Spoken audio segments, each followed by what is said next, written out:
Welcome to Beyond Research, a podcast brought to you by Research Nova Scotia. Cape Breton Island, now recognized for its natural landscapes and golf resorts, was once the industrial heartland of Atlantic Canada. By 2000, most of its industries shut down, resulting in a host of social and economic difficulties for the region.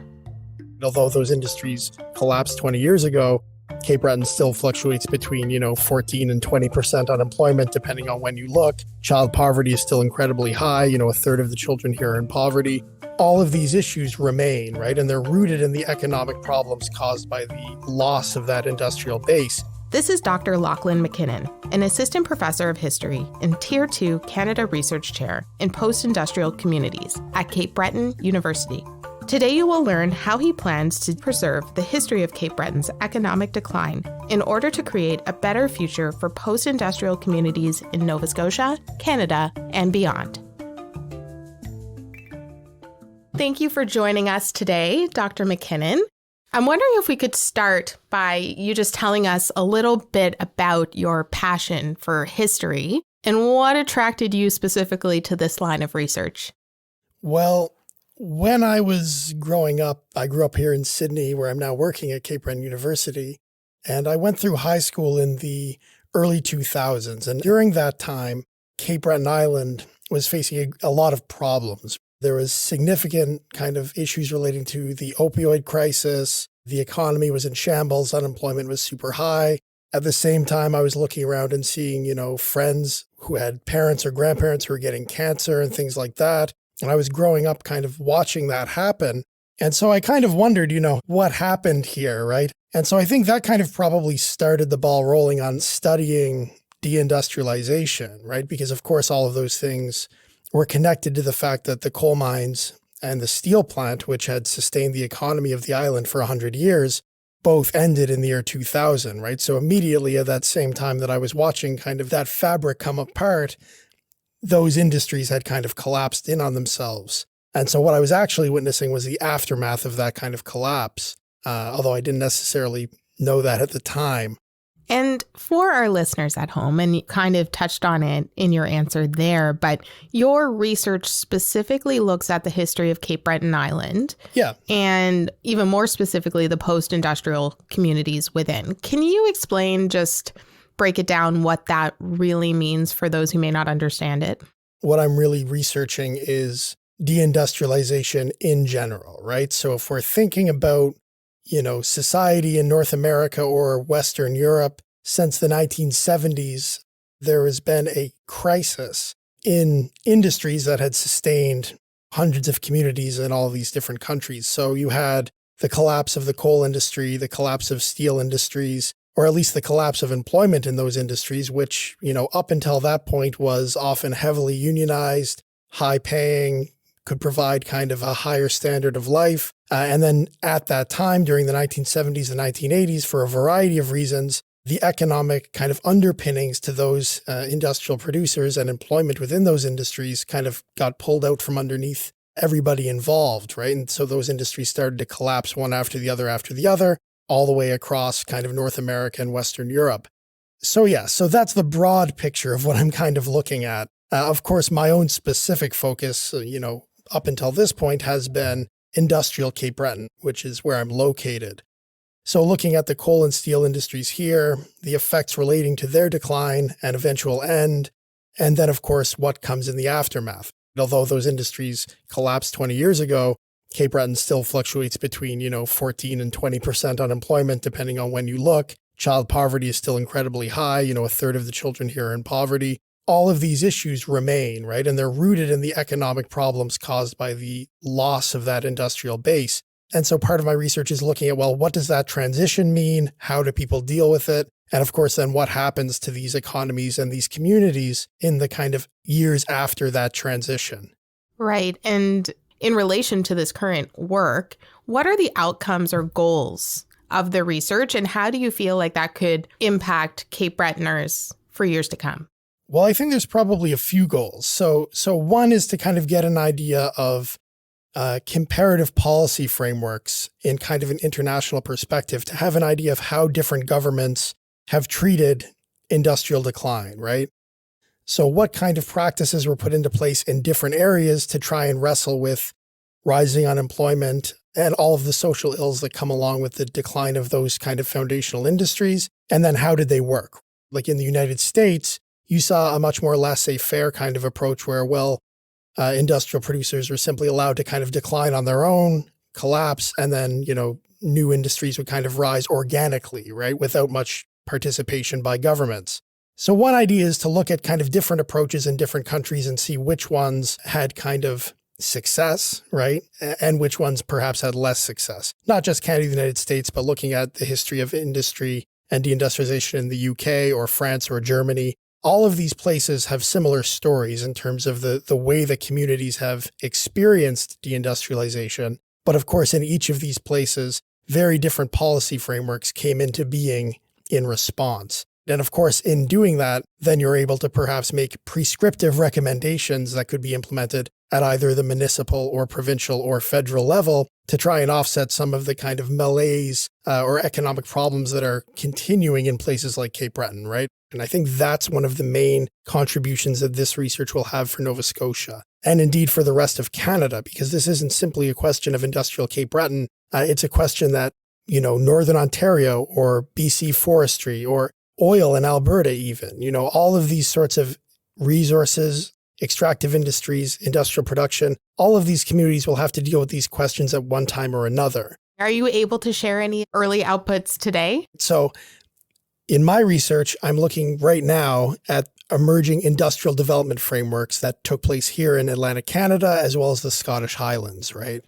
And I'm looking at the way the governments implemented those policies between the 1960s and the 1980s to kind of think about how to foster a transition away from those industries. Of course, here in Nova Scotia, the government was aware quite early that coal wasn't going to last forever.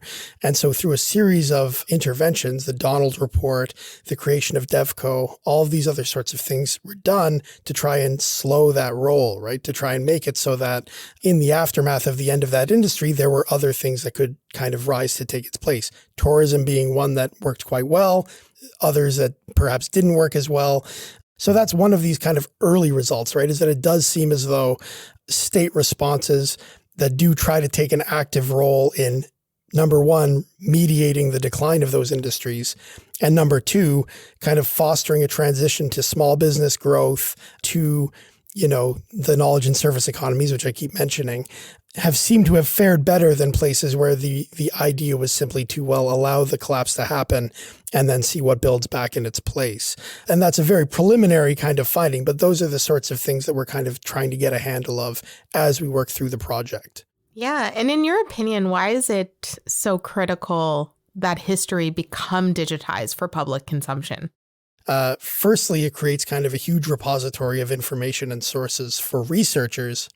And then second, I think it does democratize kind of knowledge in a way, right? That might be a more high-minded, goal, but I do think that it allows people in their own communities to kind of have more access to their own histories. So I use oral history a lot in my research. That involves talking to people about their own experiences, both their work lives, their lives at home, what their communities were like when people were working in the coal industry, the steel industry, or what have you, and then how that's changed in the aftermath of the decline of those industries. Yeah, and why is that oral history, as you call it, so important to your work and in your current study? I think really introducing that human element to it also provides another layer of kind of qualitative research. Oral history is really important when you're looking at issues of industrial decline and closure because it allows human stories to kind of come to the forefront, right? Oftentimes in the media or when we're thinking about things like closure, you'll get this story come across the newspaper, Oshawa, GM in Oshawa closes down, this many people are out of work, or Sydney Steel closes down, this many people are out of work. And then that's the last you hear about it. You say, oh, well, that's too bad, and you continue on. But when you're foregrounding people's stories of how they experience that moment, what you see is that that moment of closure actually extends for years after the event itself, right? The impact of that continues on in people's lives in a variety of ways. And not only that, but I think it affects communities in a variety of ways, even decades later, right? You can look at Cape Breton and obviously the scars of industrial production and the loss of that production are still here. I would imagine that in certain places in Canada, the oral history is probably much stronger than others. There's probably places where the old population has probably moved on to the point where the people living in those high rises have no idea about what used to be there. Is that pretty accurate in terms of your experiences? That's definitely accurate. Here in Cape Breton, there's a kind of a sense of locatedness and connection to history that comes... And pride of place. And pride of place that comes out in the oral histories. But it also... That point, I think, raises other questions too, right? Because in my own research, of course, I'm talking to people who are here, but again, my generation, most people didn't wind up back in Sydney. Most people of my generation went out west to work in the oil fields as soon as we graduated or did something else. So their understanding of what deindustrialization is not one that's rooted in place or landscape at all. It's one that's rooted in dislocation and moving away from somewhere, right? Even within Canada, it's interesting to think about deindustrialization in different contexts. So if you look at cities, right, Montreal or Toronto, you don't often think of them as deindustrialized, although of course they are, right? If you look at Montreal, the area alongside the Lachine Canal, for example, was once kind of the beating heart of the economy of that city with, Redpath Sugar, Robin Hood Flour, all of these sorts of factories along the canal. And then, of course, at the same time, the 1960s, 1970s, for a variety of reasons, they all started to close and the economic transition didn't miss, Montreal. That city has also transitioned significantly. The difference is that in a city like Montreal, it's not as visible, right? If you come to Sydney, you notice that there's no longer a booming steel plant here because nothing has taken its place. Whereas in Montreal, if you go down to the Lachine Canal, you see all kinds of condos, there's artisanal bakeries, there's all sorts of other types of businesses and employers that have kind of filled that space in a way. But that's not to say that it's not deindustrialized, right? Of course, there were communities that surrounded those factories. There was people that worked and lived in them and around them, and they formed communities based on that experience, just as they did here in Sydney. But of course, in the aftermath, they're treated very differently in the way that people think about them. So one is that, one kind of comparative aspect is that urban deindustrialization, I think, is rendered invisible in a way that rural deindustrialization kind of isn't, right? You go to somewhere where nothing has really come in to take the place of those industries, and you say, oh, well, this is kind of a post-industrial place. But really, we're living in kind of a post-industrial moment, right? At least we are in North America and Europe, because it's not as though nobody's making steel anymore. It's just not being made here, right? So it's not that there's not production happening. It's that the kind of geography and the spatial reality of how that happens has been decentralized in a way. Very important and very interesting. A part of your work also includes examining post-industrial landscapes. Can you explain what you mean by this and why it's important to your research? Yeah, post-industrial landscapes, I think, are really fascinating sites, right? So if you take, for example, Open Hearth Park in Cape Breton, that's the site of the former Sydney steel plant. And prior to that, it was a site where settlers were, and prior to that, it was an indigenous site, right? So if you're looking at this small parcel of land, you have all sorts of different identities that are connected to it, right? And I think that each of those moments in that site's history comes with a whole host of kind of associated identity markers, right? And so thinking about how a site like that transitions, I think gives you insight into the sense of loss that permeates deindustrialization in general. How will your research prioritize diverse experiences of post-industrial Cape Breton, specifically those including the Mi'kmaq and Indigenous experiences?